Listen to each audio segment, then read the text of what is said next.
A Ukrainian MiG-29 was roaring across Donetsk at 150 meters toward the dam at Mirivka, which is now a Russian supply route, around 1630 hours. Although the pilot had so far been able to conceal himself by using geography, this would all change in a matter of minutes. The pilot was already being tracked by 3 distinct Russian radar systems, of which he was unaware. Power lines came and went more quickly than the human mind could comprehend.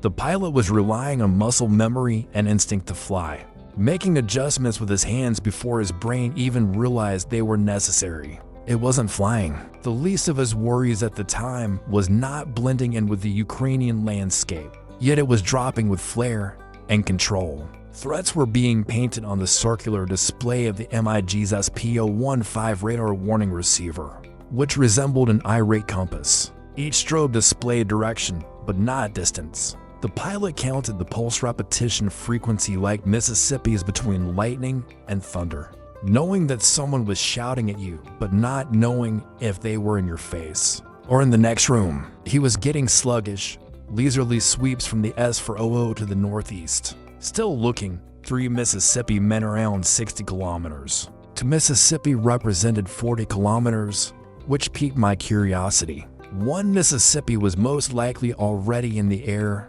and meant 20 kilometers. He was currently receiving 2.5 Mississippi electromagnetic attention. It's close enough to cause concern yet far enough to offer choices. His next choice was based on that computation.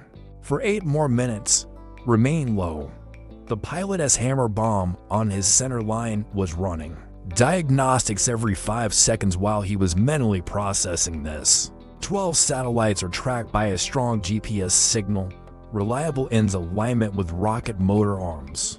For the bomb to reach his target, several conditions had to be met at a height of 150 meters. The pilot lacked certain conditions, however. It was like worrying about dessert while your house was on fire. To think about it now. Survive the approach first, then use a Soviet jet that existed before the internet to deliver a warhead, worth €250,000. His gasoline gauge indicated that he had 2,400 kilograms left, which made matters more complicated. The round-trip distance home was 142 kilometers. That provided him 18 minutes over the target area at current consumption before he started going home. Before accounting for combat, 18 minutes seemed like enough time.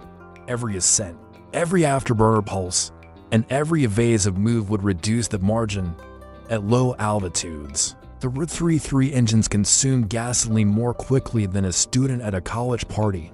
His fuel supplies could be depleted by a single prolonged escape. Before entering what pilots refer to as the shooting gallery, there is an 8-kilometer safe distance to the valley's edge. There were no moving cars at the dam. According to the drone overhead, no fighter has yet to scramble, and no helicopter has arrived. The pilot accelerated to 880 kilometers per hour. By slightly pushing the throttles ahead, he could now spend more time over the target or avoid being fired at for every second he spared. Both are considered wins in combat aircraft. When the pilot arrived at the valley's edge at 1638 hours, he learned the true meaning of radar coverage. During the lunch rush, the SPO-15 changed from displaying sluggish search patterns to sounding like a McDonald's kitchen. The strength of 6 distinct emitters abruptly increased. The S400, which had been idly looking, suddenly became aware. Its beam shifts from being a searchlight to a laser. In just 0.5 seconds, the pilot had gone from being invisible to taking center stage. This is how the MiG realized it was in danger. Antennas located throughout the aircraft are used by the SPO-15 radar warning receiver to detect radar radiation striking the aircraft. Imagine having microphones that can only detect radar signals. You are being searched when a radar beam passes by you once every few seconds. Slow beeps are played by the SPO-15. You are being tracked when the same radar begins to hit you several times per second and remains focused on you. The beeps quicken. Radar continuously strikes you with a narrow focus beam that doesn't release when it latches on for a firing solution. At that point, The tone becomes substantial. This indicates that missiles are most likely just a few seconds away, similar to identifying a person's voice. The SPO-15 can even determine the sort of radar it is based on its distinct frequency and pattern. It was shouting that an S-400 had locked him firmly right now. The S-400's 4.8 and 6 missile had a 400 kilometers engagement envelope, but at low altitudes. The Earth's curvature and topography reduced that to perhaps 40 kilometers. He was 38 years old. It was easy math. He was already close. Reaction time was the only thing keeping missiles from taking to the skies. It took 8 seconds for Russian operators to go from detection to launch. The pilot had 8 seconds to either take a missile to the face or break the lock. The pilot pulled 7 Gs while keeping altitude as he rolled into a knife-edge maneuver. This velocity vector was positioned perpendicular to the radar beam by the maneuver. You have the same relative speed as the ground under you while you are not traveling in the direction of or away from a Doppler radar. Radial velocity of 0. Doppler radars detect moving objects' frequency shifts. There is no frequency shift if there is no movement in the direction of the radar. You appear exactly like the terrain if there is no frequency shift. It is literally impossible for the radar to tell you apart from the ground you are flying over. Although the lock broke, he lost position and speed as a result of the move. He was now consuming energy as he moved away from the goal, and now everyone was aware of his location. 8 kilometers to the south, a Torremda suddenly came to life. If the pilot looked, he could undoubtedly see the car.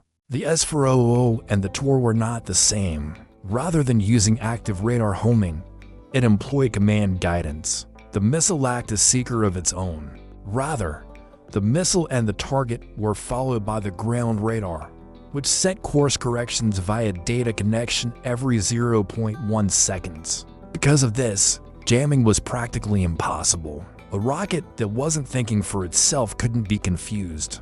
Breaking the ground's radar lock or escaping its monitoring boundaries was the only way to defeat it.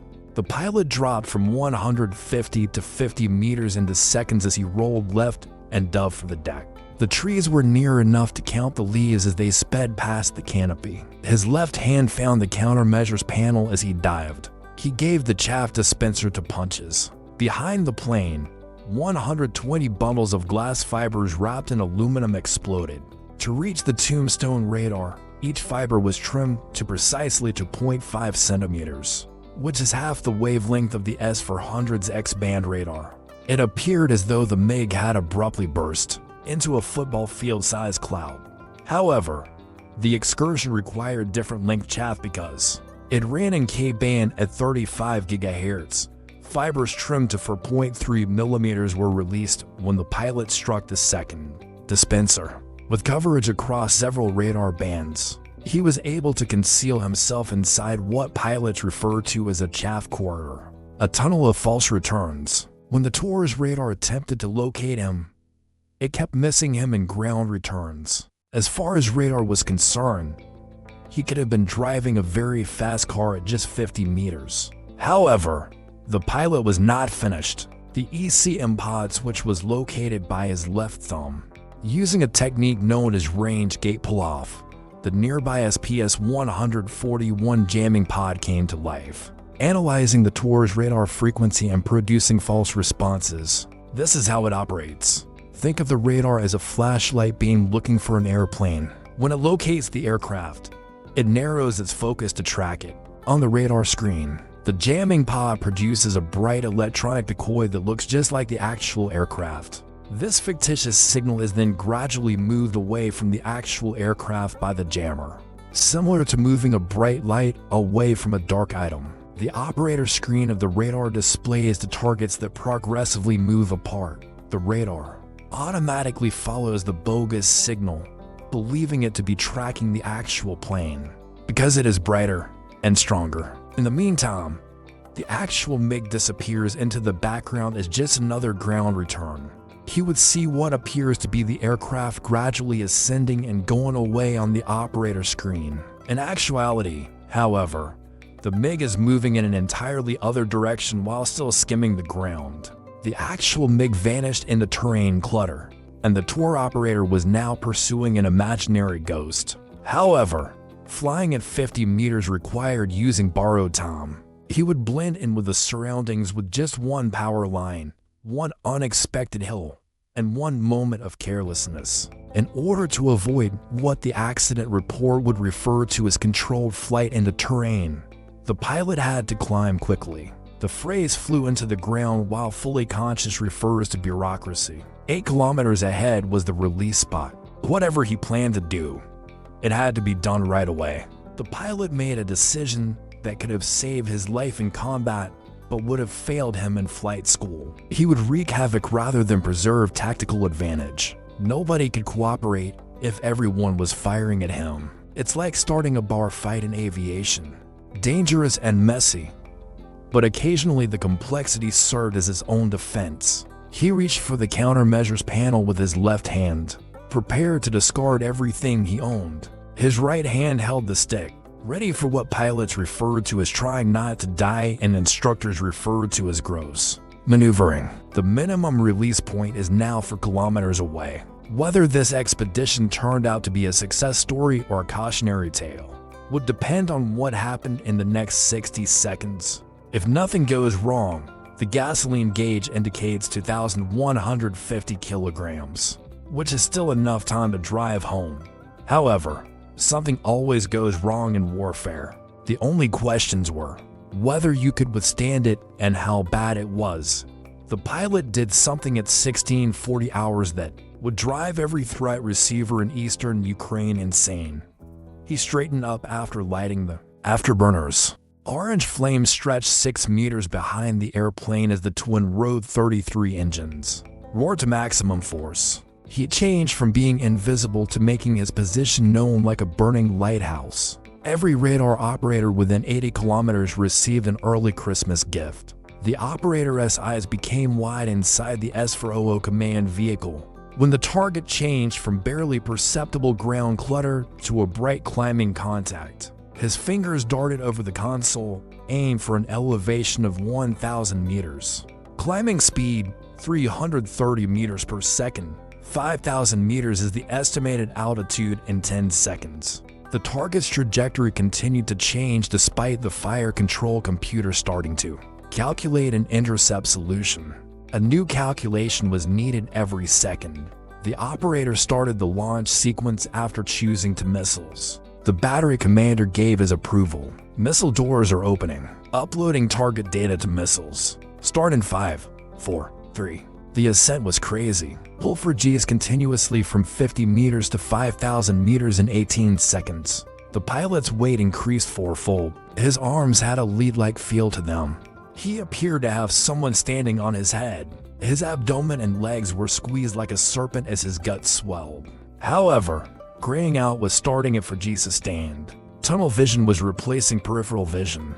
He would lose color vision at 5 gigaseconds. Tunnel vision would reach a limit at 6 Gs. He would be 3 seconds ahead of Glock at 9 Gs. G caused unconsciousness. He was using his residual consciousness to purchase altitude while riding the edge of 4G sustained. However, there was a method to the chaos of the move. He became unpredictable and impossible to ignore by climbing vertically. The pilot corkscrewed upward in a helical pattern, adding a barrel roll to the rise. His trajectory appeared to the SAM operators to be a snake ascending a spiral stairway.